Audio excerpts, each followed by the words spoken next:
Hello everyone, my name is Jillian Downs. Thanks for joining me for this art class today. We will be working on stained tissue paper making and it should be really fun.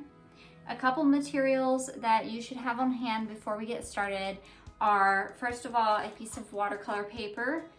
Probably a big size if you're gonna work with little kids. Maybe this is a class for them. If it's for you and you'd like, you can change the size to whatever you prefer.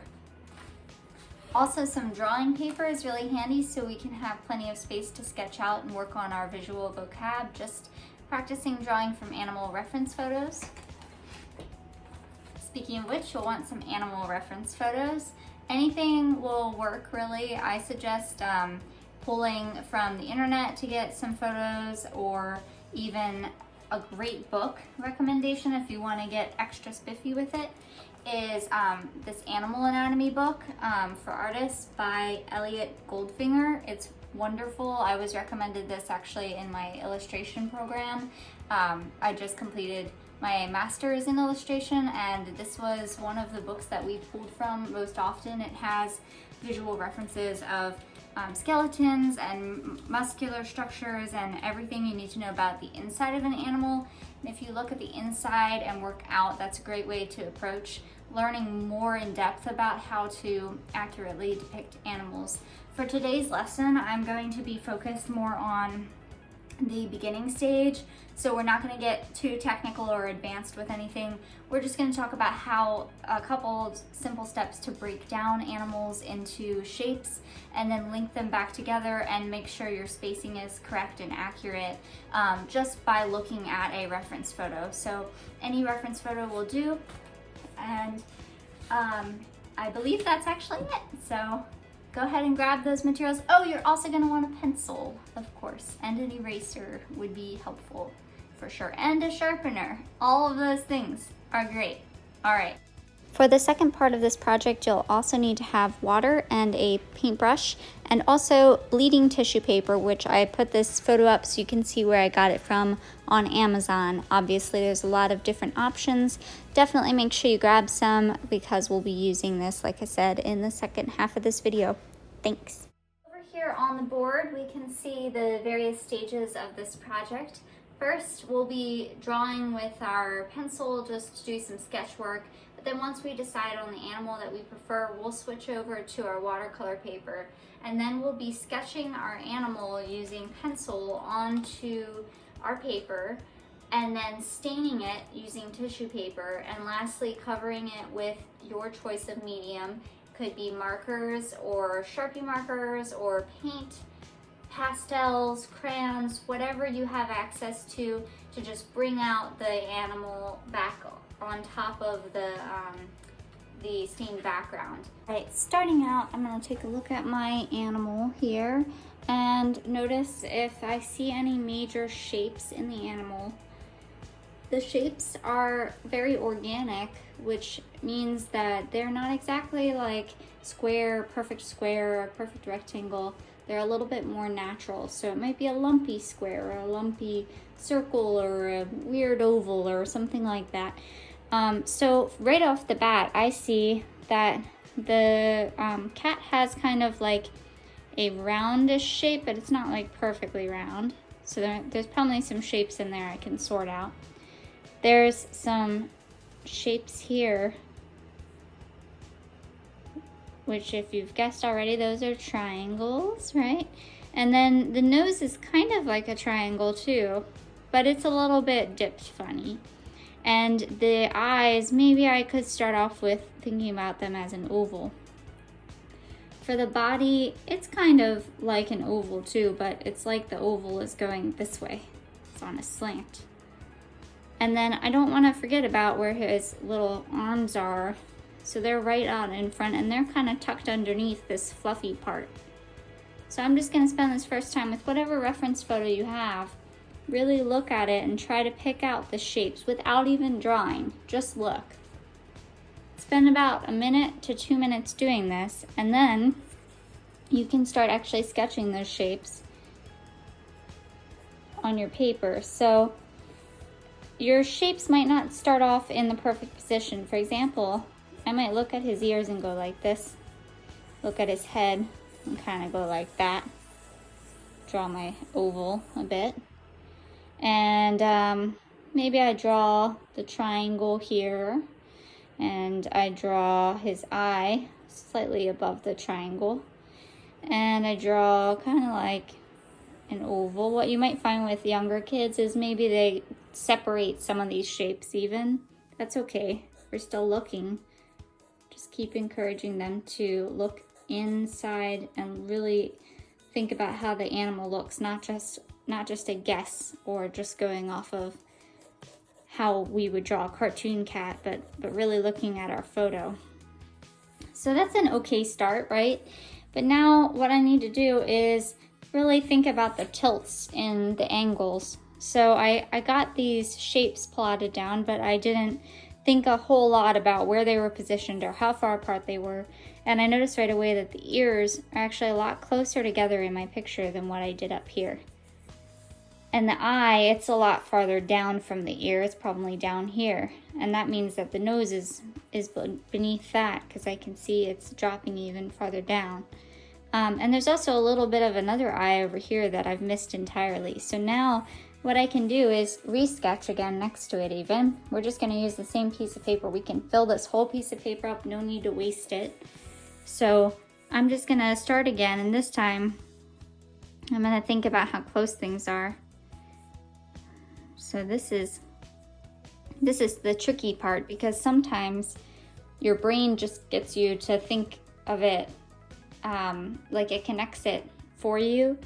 So a way to slow your brain down, slow your process of thinking down and really analyze what's there is to look at the inside of the animal and try to pick out shapes, even shapes that aren't formed in the body structure, shapes that are actually within the design of the cat. So within the textures even, like his stripes here, this really light highlight, I can actually use that as a shape to space out where I think the next ones are going to be. And I'm just drawing really lightly with my pencil because I can always erase this, and that makes it a little less stressful for myself. So it's kind of box-like. And then there's like an oval inside. And in between the ears, since I plotted that, now I can look at this space over, I think that's about like that. And I notice this angle of the ears looks like it's a little bit up actually on the right. I think my brain wanted to plot it a little bit farther down, but it's actually jutting up a bit. And then I noticed this curve down in front of the nose. It's dropping to where the nose is, and the nose is almost underneath the eye, but it's over by a little bit to the right. So if I were to even sketch out, if it were underneath, it would be there, right? But it's not. So I'm gonna now think about where over to the right it is. So it's like about that space. So I'll put it right here. And then the bottom of his mouth kind of curves down into a box and juts out. I'm gonna add his little eye in right now because he looks a little scarier than I think he is. And get the other eye kind of plotted in. Now I'm just going to continue using this process of finding little shapes in the fur or in the whatever animal you have. Look at their textures until I get pretty good shaping of my animal. And remember, the great thing about this is it's all a sketch. We're not doing this on the final yet, so this is just practice. And if you want to do it multiple times, that's great. That'll get you better at quickly being able to see the shapes and see where they're layered. And then when you go and put it on the final, it'll probably turn out even better because you spent the extra time to practice. So a lot of times when I see little kids draw cats or dogs or things like that, they're so used to only thinking about shape for cartoons that their ears tend to stick up. They tend to put the nose right in the middle and then the eyes next to it. And sometimes they'll get the shaping of the eyes because cat eyes are more oval. But a lot of times it's just little dots, depending on, you know, what age or how much experience they've had. And then this area doesn't actually get buff like that. They tend to just drop it down. And then there's like little paws. Sometimes I see them get, you know, this space. And sometimes I'll see just a side view of the cat all of a sudden, like as if it's turned into an Egyptian depiction of a, you know, the side view of like side view Egyptian pose. But it's often, I try to encourage little kids especially to really look at how things are stacked on one another. That the oval of the cat's body runs behind the cat's head.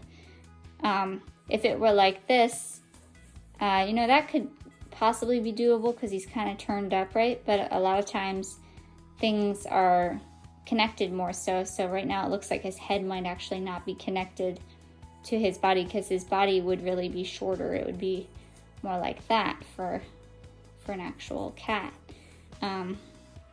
So, and it runs, the neck runs all the way up and arches over on cats' heads. So things like that, just pointing out stuff like that, I find can be really helpful. And then they'll draw it accurately. It's not that they can't see that, it's just that it's easy to skip that thinking when you're having fun and you're just sketching out, you know, what you've thought of in the past is the right way to draw something. That's why these visual vocab practices are so helpful, to get you thinking outside of your own spectrum of experience and really trying to learn more about nature and how to actually accurately depict things. So I have my cat pretty much drawn out here. I'm gonna go ahead and I think he looks fine. I'm not gonna be too picky about it. I'm just gonna switch over to my watercolor paper and I'm gonna re-sketch my cat, but this time I want it to fill up most of the photo here.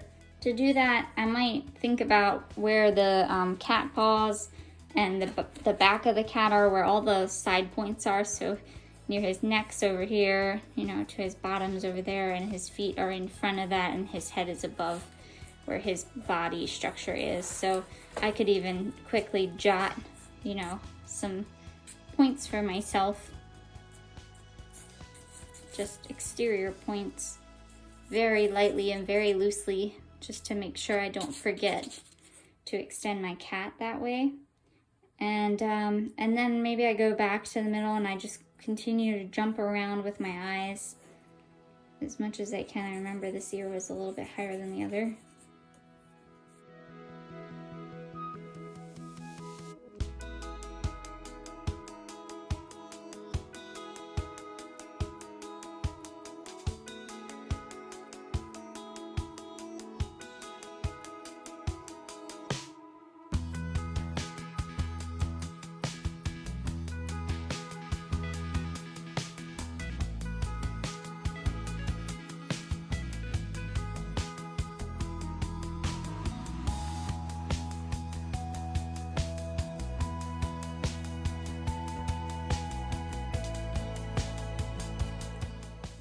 Okay, so we're gonna start staining the paper, and to do this, we're going to want to use a little bit of water, a paintbrush, and then our stained tissue paper. And for the tissue paper, we're gonna wanna work pretty much one at a time, layering the paper down. You can go crazy with this, make it completely random, like how I did in this example. You could do all different crazy colors, and in the end it will be really cool. Or you can be more particular about it, and you could choose to do colors that you think would work well with the subject matter that you're doing. Like, for example, for my cat photo here, he is oranges, he has some browns, and a lot of like white areas and things like that. So maybe I could do his fur and everything in those colors, in warm colors, like yellow and orange and things, and reds. And then everything in the background could be in cool colors. So I think I will kind of do that. Might not do it 100%, but I think that's a neat idea. So I just want to work, like I said, with one paper at a time. So you will take your paper, set it down. Actually, a great way to do it is wet the surface where you want the piece to go first a little bit, just using a brush that's been dipped, drip, brush the tip, and then dip, dip, dip. And then you can take your tissue paper, you can even rip the tissue paper if you need it to fit a certain area, and tap it down with your brush, just little tiny taps. You might start to notice that the color's already bleeding off. That's great. Leave it there though, because we want to get the full amount of the paper bleeding out into the watercolor paper. So don't just pick it up right away. We're going to leave this here for a little while. I'm going to go ahead and add a little bit more.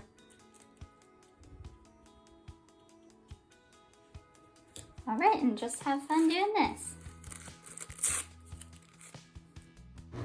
For this step, you'll use your water and your paintbrush to apply your tissue paper one layer at a time. You can apply it randomly, like I just showed in that little example real quick, or you can be more specific with exactly where you want the colors to go based on your reference photo.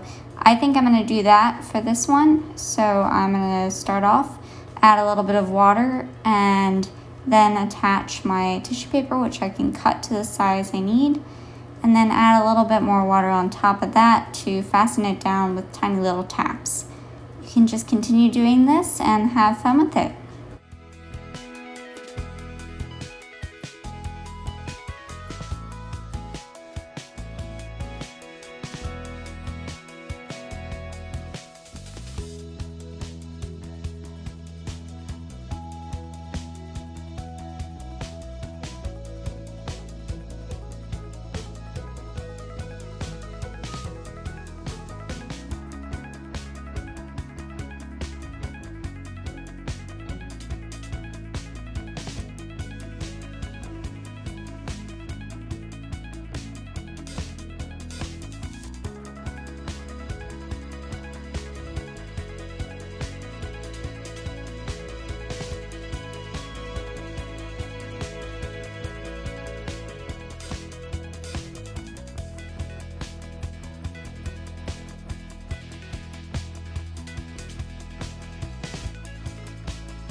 All right, it's been about a day. I let my paper actually rest overnight, and I'm about to peel off the stained tissue paper part and see how it turned out.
I hope you enjoyed this video. If you did, please don't forget to like it and subscribe for more. Also, definitely hit that notification bell so you'll get my latest videos as they come out. And I hope you have a wonderful time with any art making endeavors you have left to do. Bye.